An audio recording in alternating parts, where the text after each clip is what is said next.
Welcome back to the Revan channel. I got my man Nick Scardelli and his world famous dad Ray Scardelli is going to come on a camera later on. If you guys know anything about Ford stock and super stock racing, the name Scardelli goes way back. Ray's a longtime stick runner. We're getting photobombed in back by my boy Christy Pascal over there, but that's okay. Nick Scardelli is running this Capri here, small block, wheels up. What do you say we get into it? Let's do it. All right, Nick, 85 Capri, super stock in the GT classes. Yeah. So tell me about the car. So we got like you said, 85 Mercury Capri. We're running a 1968 Mercury Cougar combo, 302 cubic inch, 230 rated by NHRA. And we're running in GTL automatic this weekend. That's pretty cool. What's a typical run for this car? So we're running low 10s, around 130. Normally 1005 is the index in L, but we can move it to M as well. Pretty much same weight and run pretty far under the index. So we're around 1005 to 1010 in that range. Yeah, so it's an 85 Mercury Capri, but we get in super stock you get to run a GT motor, so it's an older or newer engine combination as long as it's the same manufacturer. So we're running the Mercury Cougar combo, like I said, 230 rated from the factory and also 230 rated by NHRA. So it's been a pretty good combo. They give you a few different options as far as using the cast iron heads versus some replacement aluminum heads if you want, given that you can't really find the heads all that much and keeping them together has been tough. But it's been pretty good for us so far, you know, pretty consistent, and hopefully we can go some rounds this weekend. And definitely one of the better looking Fox bodies out here. Talk to me about the paint, the body work. Let's walk around, check out the back of the car. Yeah, so Jesse at Circus has really did a great job. It's hard to see, but it's actually almost 15 years old paint right here. Obviously it's gone through touch-ups over the years. But he did an awesome job. There's quite a lot of difference between the Mustang and the Capri in these eras. The quarter panels are different, even though at a glance, from the front especially, it looks like there's a lot that's shared in the bodywork, but none of the bodywork, I don't think, except maybe the door, is the same, right? Yeah, and then obviously the biggest thing is the bubble back, which a lot of people will be the first thing you say. You don't see the hatchback, which you see on the Mustang a lot. And then the front grille is a lot different in the Capri versus the Mustang. So it gives those little differences that makes this unique. You don't see any of them out here racing super stock or stock. You know, we run the GT, but I think it would be a great combo, even with the 85. This was actually the last year of the carbureted engine that Mercury made, so I think it would be great in that as well with a stick. That would be a lot of fun. I know my dad would enjoy that one. But yeah, speaking of your dad, let's get your dad on camera. We'll talk about what's under the hood. When I started racing stock eliminator with Project Stocker, which was my street car at the time, I met Ray Scardelli. Always had been a big fan. He ran this 64.5 Mustang, wheels in the sky, 4-speed convertible. Every gear change. Always shifting the gears, screaming the motor to 9,000 RPM. I was in awe, like many people, every time you ran that car down the track. And then Ray switched to a Probe, which went even faster into the 9s with a 289 engine. And so Ray helped me out a lot when I got started in stock eliminator. Gave me clutch advice, helped me with the motor, getting motors together, helped me in teardown a couple times, getting through NHRA tech. So one of my heroes of NHRA stock, super stock racing right here. Always admired you, and it's so cool to have you on camera. Of course, we got to get the Probe on camera when you come back out with that. When we're done, we'll do that. So Ray put this Mercury together, him and Nick, they run the car. His daughter also drives another Foxbody. But Ray, we ought to just take a look at the motor. Let's do it. I think Check it out. So Ray, you're famous in stock and super stock circles. You put together these mean small block Fords. Tell me about this engine, then we'll get into some specific questions that I have for you. So this is a 302, and the combinations vary in super stock, you know, as you know. And you know, you always try to look for the most advantage that you can get. We ran the 289 for quite a long time in both the Probe and in the Capri, but as you continue to do some research and as NHRA continues to refine their specifications, you might find a gem, like a diamond in the rough. And so when we came into the 68 combination, 302, more cubic inch than the 289, cylinder heads, we're able to use the aftermarket airflow cylinder heads with the same valve size combination, but it flowed a lot better. And also, we're able to use a Holley carburetor versus the small auto lights that we used in the 289 for many, many years. So before we get into the specifics of this 302, explain to everybody exactly kind of what you can and can't do in Super Stock, kind of starting from the carburetor down to the pan. Just generalize. Yeah, so for the most part, you can't change a lot of things. You can modify things. So you need to use the stock carburetor or the equivalent that NHRA approves. You can change a manifold in Super Stock, not stock. The cylinder heads need to be stock configurations. Has to either be the aftermarket aluminum one that NHRA approves or the cast iron cylinder head, and you could modify them, came out of the factory with. There are numbers that are very specific. Right, and port volumes have to be what's in the book. Absolutely. So you can port the heads, but they have to stay within the guidelines. Right, and that's a tricky matter because you could change a lot of things and not pick up flow. You really got to work on that, and that's where you pick up the most performance in Super Stock, in my view. And then going a little bit lower, the blocks, you could use a stock block. You could use a 302 or a 289, and you could fill it, and you could do your thing. Or you could use a block or a dart. A boss or a dart. Sorry. And then those blocks are a lot better. They have a lot better consistency to the block itself. They hone out better. They're a little bit more rigid on the cylinder walls. Right, and then so in stock and Super Stock, you have to use the original as listed valve sizes. Absolutely. And cam lift in stock, but in Super Stock, any valve train. Any valve train, any size camshaft that makes it work. So one of the tricky things is to make sure that you know what you're doing with your cylinder heads and then get a cam that matches what you've done. You could easily over camshaft a Super Stock engine. You don't think so, you think bigger is better, and that's not the case. And moving on a little bit further, you still have to use stock stroke, stock rod length, and those kinds of things. So there's a lot of restrictions, but if you do it all right, you can make some serious power. What about the pistons and the crank? So the crank needs to have the stock stroke, but you could use an aftermarket crank. You have to use the stock length rods, and the pistons you could use anything you want. So you could put the ring where you need to, you could put the oil ring where you need to, the skirts, they could be whatever you want to design them to be based on what you think is going to work. And then obviously any oil pan, but not a Right. not a dry sump. Not a dry Gotta be sump. wet sump motor. Not a dry sump. All right, And headers are the same way, right? You could build any header. You could use a X pipe. You could use a regular, anything that you want to do, step header like we have, and that kind of thing. Right, and then some of the little advantages, not little, big advantages in Super Stock over stock is, in Super Stock, you can use a motor plate. That's that plate at the front of the engine, which Right. replaces the motor mounts, which gives you more room to do headers, correct? Right, and you could also do it in the back as well, which stabilizes the engine. So when you're, if you're running a stick or even an automatic, you don't necessarily have to bolt the back of the transmissions down hard because your engine is so solid mounted. Is that X plate kind of thing? Yeah, that's this X plate here, yeah. Let's take the air cleaner off and you get a good look at that. So that's that right there, right? Yep. Yeah, and you can see all the extra bracing added to Scardelli's car here. You got tubes. Now that's just obviously all done because these Foxbodies aren't known for being exactly the stiffest things in the world. They moved around a little bit without that front Yeah, so growth tell me more about the engine here. Intake, what do you got going on for carburetor intake? So this is one of the aftermarket carburetors that they allow us to use. Now, there's a Holley that is really hard to get, and then of course there's this aftermarket quick fuel.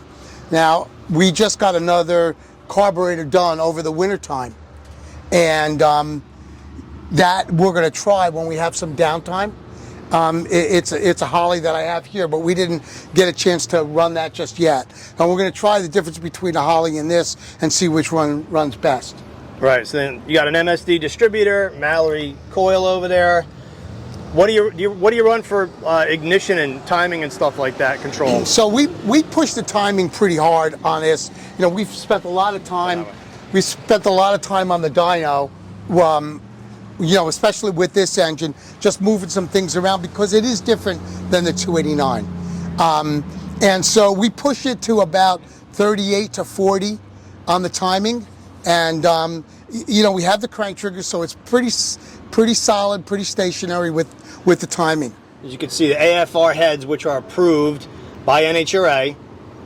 I'm not exactly sure do you know which AFR head this is? I think it's 3999 maybe. Yeah, we'll have to look the part number up as far as CCs and stuff. What are the valve sizes on this engine? So the valve size is almost like pretty similar to the 289, 1.78 and 1.44. So tiny little valves. Small valves, and you know, there are some tricks that you can do. There are different valves. You have to flow them, right? Whether they're the Farrar valves or whether they're the Manley valves, you got to put them into the port. You got to make the port the best you can, and then start working on those valves and making sure you could actually put the best valve into the head for the better flow. And it's almost not as obvious as you might think. You look at it, you look at the tulip valve, you look at, you know, how it's cut, and you think, oh, this is going to work. Not always does it work. And you got to kind of monkey around, and that's where the time comes in when you're doing a set of cylinder heads. You really have to spend the time, and you could put 100 hours into an aluminum set of heads that are good right out of the factory. Right. All right. So talk to me about compression ratio and cam lift, because I think everybody's going to know. Then we'll get into how much horsepower it makes. So the cam lift is pretty big, but it's not gigantic. It's 670, 680 lift. That's not tremendous, right? But we're using a 1.7 rocker, so it gives you a little bit more. We tried the 1.6. We were going to monkey around with the 1.8, but based on the way the head flowed, the 1.7 worked out best. You know, we use Ultradyne still. We have a guy, Timmy, that has been working with us, and we've been back and forth with him plenty of times with different grinds just to try to get it right. How much compression does this thing have? So it's a flat top piston, right? And you know, as NHRA has factored this engine and the head gasket size and the piston to head, you can't make it that tight, or else you'll bounce off the head. The piston will bounce off the head. You really got to bring it down into the cylinder or use a little bit thicker of a gasket. So if you could, you'd probably have 10.8. We're probably down a little bit more like 10.4, 10.3, 10.4, something in that area, because we have to sink the piston down or else it'll hit the head. So how much? Just the way it is. How much horsepower is it making, and what do you rev this thing to? I know your 289s were like 9 and sometimes 10,000 That's RPM. a whole different story. So we realized that we were able to make power a little bit lower in the RPM range. We don't have to leave the line at 10,000. So this is more comes across the traps at like 84, 86, something like that, which is really good because you know, the PAX valve springs, they last a long time. You check them a lot, but they last a pretty long time because I'm not revving it like we did with the 289. We're not coming out at 10.4, 10.5, right? So things last a little bit longer. And how much power does it make? Makes about 560. I needed to park as soon as I could. No worries. Good now. I didn't know whether it was him or you. Yeah.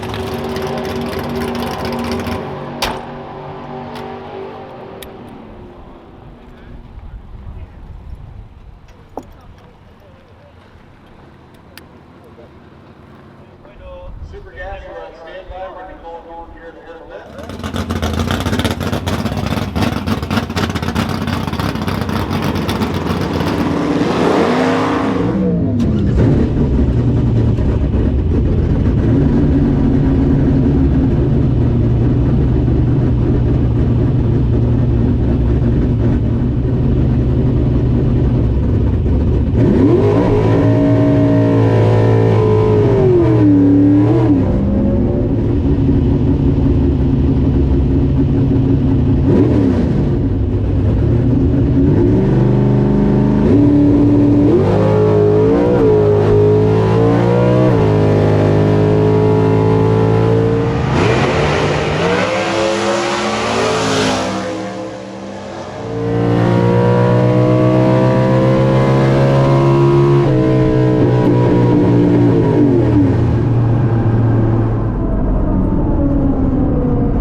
So you know, with the automatic, for me, it's a whole lot different than stick shift car. Stick shift car ran for 25 years, so I'm kind of got that groove going on. The C4 was a little bit different. We had Eddie Select help us for a long time. Frank Lupo did a lot of work on the converter. So you know, we have monkeyed around with converters a lot. We're probably up in the 65, 66 RPM range with the converter, and we used an 8-inch and a 7-inch, and we've monkeyed around with that. We're sticking with the 7-inch. It's a little less hard on the starting line. It's a little softer, I would think.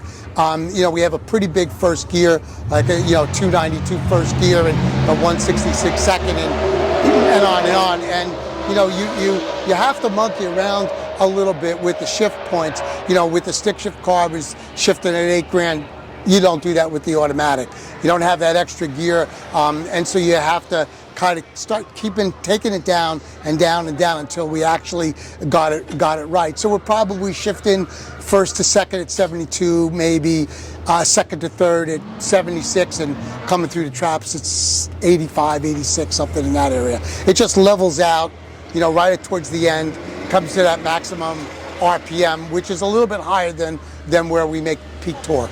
Right. What rear end housing is in the back end? What gears are you running? So it's a 9-inch Ford, and 9.5, right? Strange engineering, and we're probably up in this one at 567.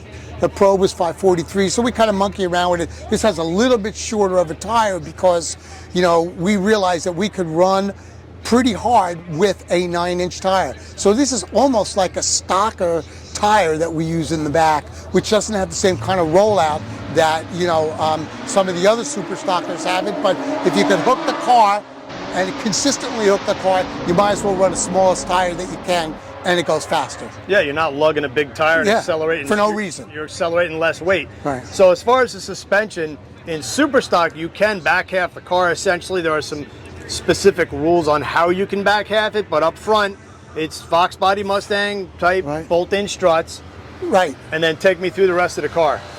So, I mean, you know, basically we had Pro Start go over the entire car when Kurt was doing his thing. And, you know, it's not back half like some other super stockers because we believed we didn't need to. We just needed to make sure that the chassis had the right strength to it, that it didn't twist, that we were able to, you know, use sand tufts in the front and AFCO in the back. The right set of springs. We monkeyed around with that a lot to be able to make sure we had the proper adjustment sweep that we could have. And once you got it, you probably don't have to monkey around with it. You might have to move it a chick one way or chick the other way, but once you got it, especially the back, once you got the back, you're pretty well set unless the springs go bad. Right. So right? Is it 4-linked or is it ladder barred? Or? It's ladder barred. Okay, so you just want like old school ladder bar with some coilovers and send it. And go. And this thing does leave hard.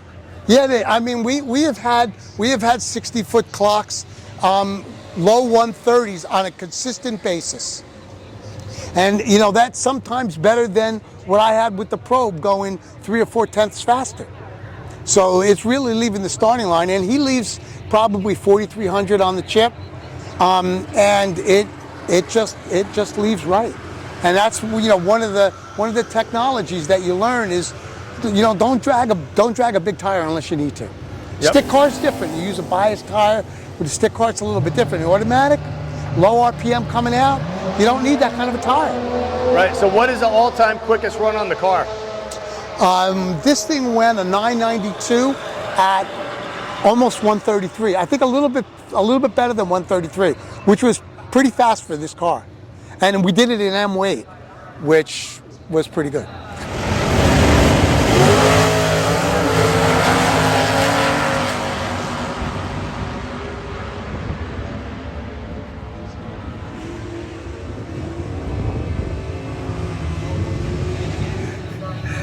So Nick, Yeah. what's it like racing with your dad, Ray Scardelli? It's good. It's you're learning every day. You know, I've tried to pick up things along the way, but he's got, you know, years and years of knowledge that I'll never be able to, you know, really let soak in. But, you know, I'm just trying to learn as much as I can. And then on the track, I get lucky enough to drive it. He's built a awesome race car for me, and I just got to do my job. So I haven't really gotten to you know, win a national event yet or a divisional, but gotten close a few times, and hopefully one of those days we'll end up in the winner's circle, and that'll be a real special moment for us because put a lot of blood, sweat, and tears in, and it's nothing that I would like more than to do that with him by my side. So, Ray, same question. What's it like racing with your kids? So, you know, it's really interesting because you see them grow up, see them run junior dragsters. You try to put the best piece you can out there so that all they have to do is focus in on driving. And one of the good things now is that there's some things that I don't necessarily have to do. He does a lot of the weather. He does a lot of the analysis of, you know, the conditions of the track, the wind, and there's some that allows me to focus on things that need to be perfect for him to go down the track. Once he looks at the dial and knows what he needs to do to dial, and I have the car right, that's the recipe for success. We just got to find a way to put all that stuff together and then start winning some races. So, you know, Evan, you know, before we wrap it up, there are, you know, a number of people I would like to thank that has helped me throughout the years. You know, obviously my wife Leslie, been by my side, you know, all the time since I've been racing, you know, going through the Mustang and, you know, the accident that we had with it, and building the probe and building the 3 cars for the kids and all that stuff. So she's been a real mainstay. And, you know, and Bob from B&B and Dave Jack, they've been by my side for many, many years. Wayne Bowden out in California has been super helpful on heads. I know he does a lot of high-end stuff, but he's been really knowledgeable. And you know, like I mentioned before, Ultradyne and Tim and some of the guys at Jessel, Terry Smith at Jessel, some of those guys that pull together and help me with my stuff. I can't thank them enough for their years of support. All right, I hope you guys enjoyed that video. Got to thank everybody for watching the Revan Evan channel. Please don't forget to hit that subscribe button, like, leave a comment. We always like to hear what you guys have to say. Ray, my man, it's been a long time coming. Thank you so much. Thank you, brother. I appreciate it. This is good stuff. You got it, man.